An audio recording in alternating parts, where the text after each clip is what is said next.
Hello, I'm Mrs. Thomson. For those of you who don't know me, I'm one of the assistant principals at Chobham Academy. Today I'm going to be talking to you about resilience. There are 4 pictures on the current slide. Think about what you understand by the word resilience and how each of these pictures may represent resilience. Think about the differences between the pictures and decide whether you think one of them is a better representation of resilience than the others. Resilience is a word that we can use to describe the physical attributes of an object, particularly objects like the elastic band we saw on the previous slide.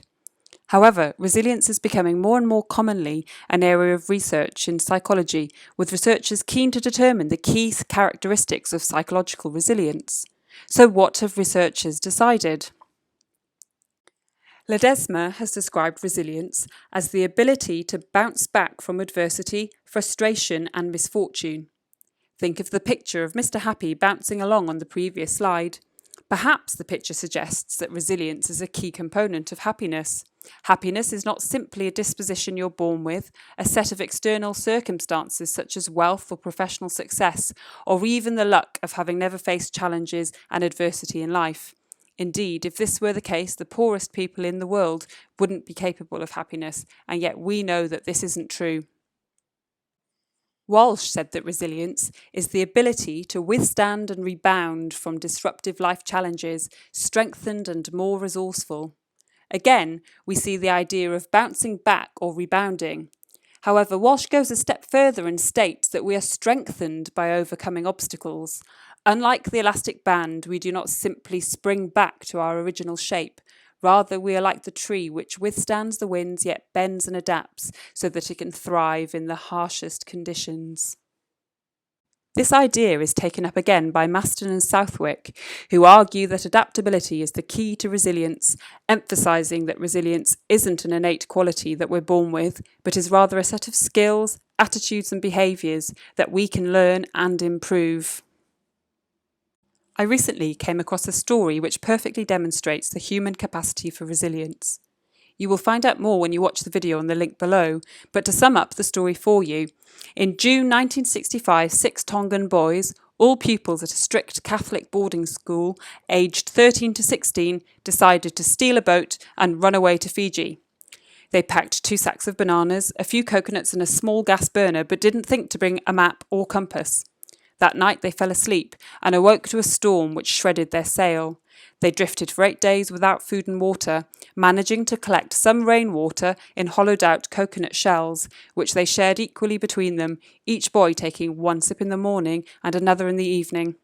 On the 8th day they spotted the island of Atta and managed to get ashore. It was this island from which they were rescued by Australian Peter Warner some 15 months later. Watch the video to find out more.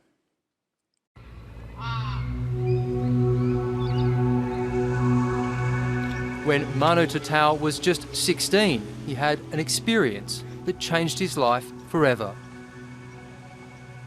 Sometimes I sit down and I think about the island.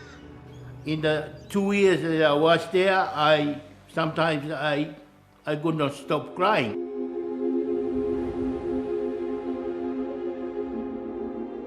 In 1965, he was one of 6 teenagers from Tonga who borrowed a boat and attempted to sail to Fiji, only to spend 8 days lost at sea before their boat was wrecked on the coast of a lonely island called Atta. Somehow, they managed to survive there for 15 months. So I thought it was a completely amazing story. When historian Rutger Bregman set out to tell their incredible story, a more grim tale soon came to mind. Lord of the Flies, the best-selling novel that became a classic movie. Who'll join my tribe? I will join. I'm chief, and what about the fire? And I've got the conch. I read it when I was 16 years old, and I remember being, well, more than a little depressed after finishing it, but also I had the feeling like, well, this is how, probably how real kids in the real world behave. Life at the moment is idyllic for the 6 Tongans who once gave up all hope of seeing civilization again. It was just really incredible to find out that The real Lord of the Flies is a story about friendship and cooperation and human resilience. Rutger Bregman tracked down survivor Manu Tutau, now 72 and living in Brisbane. In the beginning, in the first 3 months, we eat things raw, and it is not much to eat. And some of the tastes they developed during their isolation are still there. Raw fish, for example, still makes the best breakfast. They made a garden, a badminton court, even a guitar from coconuts and driftwood. Next, they made a house. Eventually, they built a thatched dwelling and ways to capture fresh water. It was beginning to seem like home. The interesting question, obviously, what made them able to survive, right? Is there something in human nature itself? Is it something very specific to Tongan culture? I think it's probably both, right? It's probably both. And that's how our culture try to teach us to respecting each other and try to be love to each other, no matter how hard the life is. After 15 months, they were rescued by Australian fisherman Peter Warner, who spotted their fire and brought them on board before calling Tongan authorities by radio. And just 20 minutes later, a very tearful operator came back on the phone. He said, "It's amazing. They've been given up for dead. Funerals have been held and you found them." We were met on the beach by tearful parents. Very emotional scene, like the prodigal son returning. I still count Peter today as my father, because I know if he doesn't come in the island, and I won't be here today. If we assume the best in other people, we can also bring out the best in other people. The reality is that we have one example in all of world history of real kids shipwrecking on an island. And it's this incredible story of human resilience and friendship. I mean, I'm just saying we should tell this story, for generations to come. In the YouTube video you've just watched, the Dutch historian Rutger Bregman compares the plight of the 6 Tongan boys to William Golding's novel Lord of the Flies. In the novel, a plane load of schoolboys is shot down during a world war, with the boys stranded on an uninhabited island. The boys seek to set up their own democracy of sorts, but the boys soon give in to overpowering primordial urges to fight and kill. Bregman's own research argues that for centuries, Western culture has been permeated by the idea that humans are by nature selfish and violent creatures, but that recent psychological research and real-life stories, such as that of the Tongan castaways, paints a much more hopeful picture of friendship, cooperation and resilience. So what is resilience, and how can we increase our resilience? Resilience could be defined as a combination of the following skills, attitudes and behaviours, all of which we are able to practice, change or improve. In order to increase our resilience, we first need to identify our strengths and weaknesses in each of these areas. Learning from your mistakes so that you don't repeat them in future. Understanding and accepting your own strengths and weaknesses and seeking to improve on your areas of weakness. Self-control. This may be in terms of controlling your emotions, controlling the way in which you express yourself when in conflict with others, deferring gratification and avoiding procrastination. That means not putting off your homework till the last minute.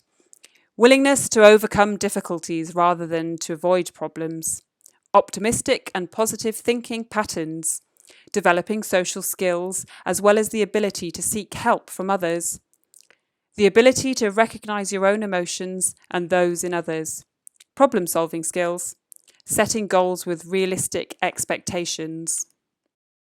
When preparing this assembly, I came across another definition of resilience, which encourages us to identify the sources of resilience in our lives, which fall into 3 categories: I have sources, that is, resilience promoting external supports and resources. These could be family members, friends, your form tutor, a behavioural mentor at the academy, a sports coach, or an Air Cadets leader from outside the academy, or even the wellbeing bulletin sent out each week by Mrs. Robinson or a mindfulness app on your phone. I am sources. These are internal resilience promoting qualities such as feelings, attitudes and beliefs. These could include the ability to think positively or to think about your problems from a bigger perspective, or even to approach challenges with a dark sense of humour. I can sources. These refer to resilience promoting social and interpersonal skills. That is, your ability to forge relationships and to ask others for help. What struck me about these three categories is that two of them are about our ability to develop resilience outside of ourselves, in our relationships with others and in our community. Resilience is not about suffering alone or overcoming adversity as an individual. Asking for help is a sign of strength and great resilience, and it is not a sign of weakness. It's hard to prepare a virtual assembly on resilience without reflecting on the current situation. In the last 10 or 12 weeks, you've all been faced with a challenge that I never believed we would face in my lifetime. You've all been locked in, starved of the freedom to access outdoor space, to see friends and to enjoy social connections. You've all faced challenges in continuing with your learning at home. Some of you have been ill and some of you have lost loved ones. During this time, you've all shown a great deal of resilience, and for that you should be commended. Now is the time to reflect on the challenges you have faced and the resilience you have shown. You may wish to use this moment of reflection to think about God or to focus on today's theme and message.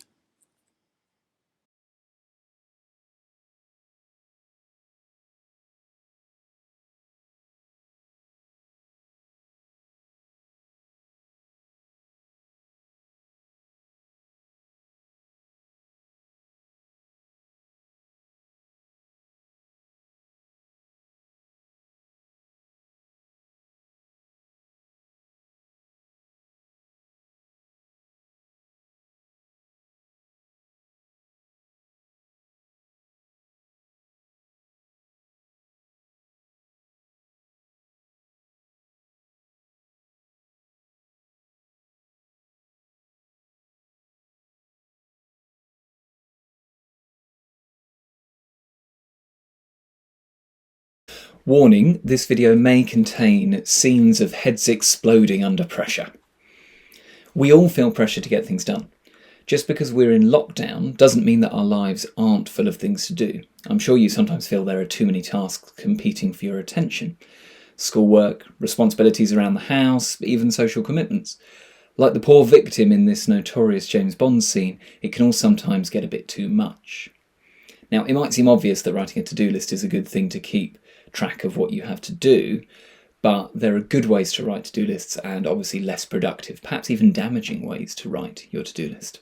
So here's a list of things to do and consider when you're making a list of lists. Number 1, write your to-do list physically in a book or on paper. Have it somewhere you can see it while you're working.